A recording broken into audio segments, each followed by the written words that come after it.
ಮಗುವಿನ ಜನನ ಸಮಯದಲ್ಲಿ ನಭೋಮಂಡಲದಲ್ಲಿ ಯಾವ ಗ್ರಹಗಳು ಎಲ್ಲೆಲ್ಲಿ ಇವೆ ಎಂಬುದನ್ನು ಗುರುತಿಸಿ ಬರೆಯುವುದೇ ಜನ್ಮಕುಂಡಲಿ.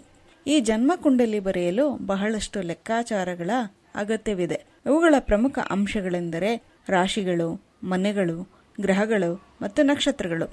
ಈ 4 ಆಧಾರ ಸ್ತಂಭಗಳಿಲ್ಲದೆ ವೈದಿಕ ಜ್ಯೋತಿಷ್ಯವನ್ನು ಕಲ್ಪಿಸಿಕೊಳ್ಳಲು ಸಾಧ್ಯವಿಲ್ಲ. ರಾಶಿ ಚಕ್ರವು ವಾಸ್ತವದಲ್ಲಿ ಆಕಾಶದಲ್ಲಿನ ಒಂದು ಕಾಲ್ಪನಿಕ ಪಟ್ಟಿಯಾಗಿದ್ದು ಸುತ್ತಲೂ 360 ಡಿಗ್ರಿಗಳಷ್ಟು ವ್ಯಾಪಿಸಿದೆ ಮತ್ತು 9 ಡಿಗ್ರಿ ಅಗಲವಿದೆ.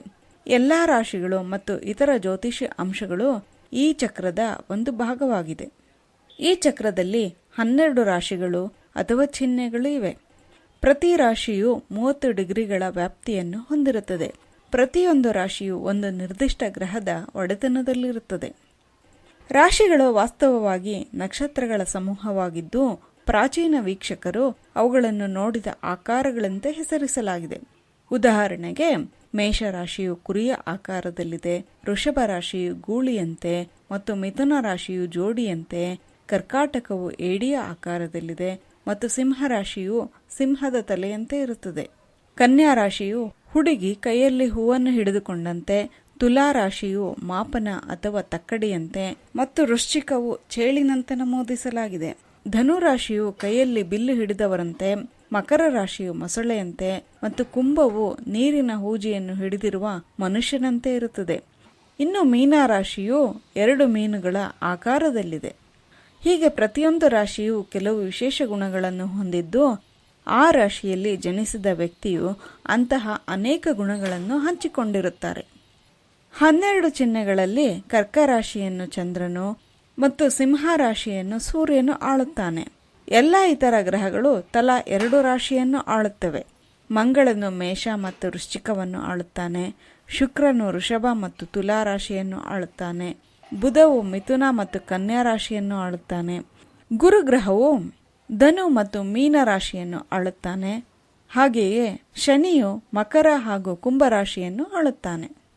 ಈ ರಾಶಿಚಕ್ರದ ವಲಯದಲ್ಲೇ ಇರುವ 27 ನಕ್ಷತ್ರಗಳನ್ನು ವೈದಿಕ ಜ್ಯೋತಿಷ್ಯವು ಬಳಕೆ ಮಾಡುತ್ತದೆ.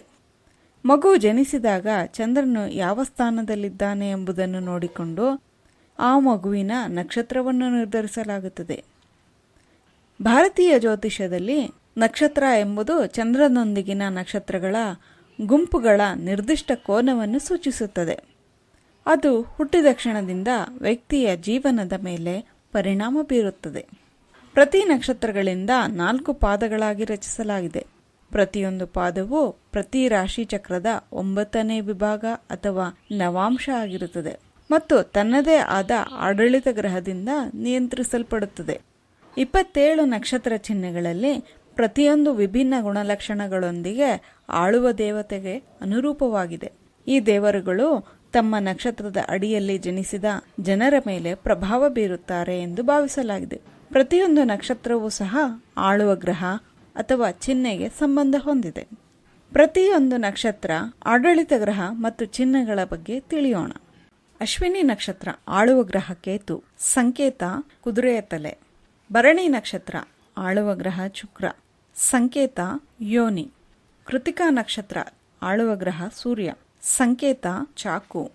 ರೋಹಿಣಿ ನಕ್ಷತ್ರ ಆಳುವ ಗ್ರಹ ಚಂದ್ರ, ಸಂಕೇತ ಬಂಡಿ. ಮೃಗಶಿರ ನಕ್ಷತ್ರ ಆಳುವ ಗ್ರಹ ಮಂಗಳ, ಸಂಕೇತ ಜಿಂಕೆಯ ತಲೆ. ಆರ್ದ್ರ ನಕ್ಷತ್ರ ಆಳುವ ಗ್ರಹ ರಾಹು, ಸಂಕೇತ ಕಣ್ಣೀರಿನ ಹನಿ. ಪುನರ್ವಸು ನಕ್ಷತ್ರ ಆಳುವ ಗ್ರಹ ಗುರು, ಸಂಕೇತ ಬಾಣ ಮತ್ತು ಧನಸ್ಸು. ಪುಷ್ಯ ನಕ್ಷತ್ರ ಆಳುವ ಗ್ರಹ ಶನಿ, ಸಂಕೇತ ಕಮಲ.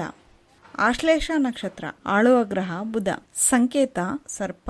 ಮಘ ನಕ್ಷತ್ರ ಆಳುವ ಗ್ರಹ ಕೇತು, ಸಂಕೇತ ರಾಜಸಿಂಹಾಸನ. ಪೂರ್ವ ಪಾಲ್ಗುಣಿ ನಕ್ಷತ್ರ ಆಳುವ ಗ್ರಹ ಶುಕ್ರ, ಸಂಕೇತ ಮಂಚದ ಮುಂಭಾಗದ ಕಾಲುಗಳು. ಉತ್ತರ ಪಾಲ್ಗುಣಿ ನಕ್ಷತ್ರ ಆಳುವ ಗ್ರಹ ಸೂರ್ಯ, ಸಂಕೇತ ಮಂಚದ 4 ಕಾಲುಗಳು. ಹಸ್ತ ನಕ್ಷತ್ರ ಆಳುವ ಗ್ರಹ ಚಂದ್ರ, ಸಂಕೇತ ಕೈ. ಚಿತ್ರಾ ನಕ್ಷತ್ರ ಆಳುವ ಗ್ರಹ ಮಂಗಳ, ಸಂಕೇತ ಮುತ್ತು. ಸ್ವಾತಿ ನಕ್ಷತ್ರ ಆಳುವ ಗ್ರಹ ರಾಹು, ಸಂಕೇತ ಹವಳ. ವಿಶಾಖ ನಕ್ಷತ್ರ ಆಳುವ ಗ್ರಹ ಗುರು, ಸಂಕೇತ ವಿಜಯೋತ್ಸವದ ಕಮಾನು. ಅನುರಾಧ ನಕ್ಷತ್ರ ಆಳುವ ಗ್ರಹ ಶನಿ, ಸಂಕೇತ ಕಮಲ. ಜ್ಯೇಷ್ಠ ನಕ್ಷತ್ರ ಆಳುವ ಗ್ರಹ ಬುಧ, ಸಂಕೇತ ಛತ್ರಿ. ಮೂಲ ನಕ್ಷತ್ರ ಆಳುವ ಗ್ರಹ ಕೇತು, ಸಂಕೇತ ಅಂಕುಶ. ಪೂರ್ವಾಷಾಢ ನಕ್ಷತ್ರ ಆಳುವ ಗ್ರಹ ಶುಕ್ರ, ಸಂಕೇತ ಆನೆದಂತ. ಉತ್ತರಾಷಾಢ ನಕ್ಷತ್ರ ಆಳುವ ಗ್ರಹ ಸೂರ್ಯ, ಸಂಕೇತ ಆನೆದಂತ. ಶ್ರವಣ ನಕ್ಷತ್ರ ಆಳುವ ಗ್ರಹ ಚಂದ್ರ, ಸಂಕೇತ ಕಿವಿ.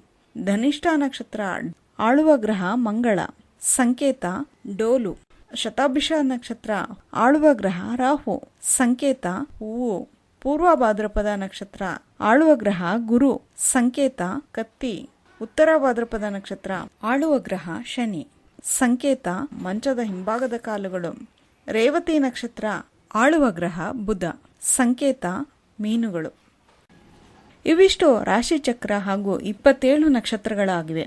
ಪ್ರತಿ ನಕ್ಷತ್ರದ ಅಡಿಯಲ್ಲಿ ಜನಿಸಿರುವವರ ರಾಶಿ ಚಿಹ್ನೆಗಳು ಮತ್ತು ಅದರೊಳಗಿನ ಚಂದ್ರನ ಸ್ಥಾನದಿಂದ ಪ್ರಭಾವಿತರಾಗಿರುತ್ತಾರೆ. ನಕ್ಷತ್ರಗಳ ಉಸ್ತುವಾರಿ ಹೊತ್ತಿರುವ ಚಂದ್ರನು ಸುಮಾರು 28 ದಿನಗಳಲ್ಲಿ ರಾಶಿಚಕ್ರದ ಎಲ್ಲಾ ಚಿಹ್ನೆಗಳಿಗೂ ಸಂಚಾರ ಮಾಡುತ್ತಾನೆ. ಇದಲ್ಲದೆ ನಕ್ಷೆಯನ್ನು ಸೂಚಿಸುವ ನಕ್ಷ ಮತ್ತು ನಕ್ಷತ್ರವನ್ನು ಸೂಚಿಸುವ ತಾರಾಪದಗಳು ನಕ್ಷತ್ರ ಪದದ ಮೂಲಗಳಾಗಿವೆ. ಇನ್ನು ಖಗೋಳ ವಿಚಾರವಾಗಿ ಹೆಚ್ಚಿನ ಅಧ್ಯಯನಕ್ಕೆ ಪ್ರೋತ್ಸಾಹ ನೀಡುತ್ತಿರುವ ಅಹೋರಾತ್ರನಿಗೆ ಶಿರಸ ಮನಸ ನಮಿಸುತ್ತಾ ಧನ್ಯವಾದ. ಶೃಂಗಪ್ರಿಯ.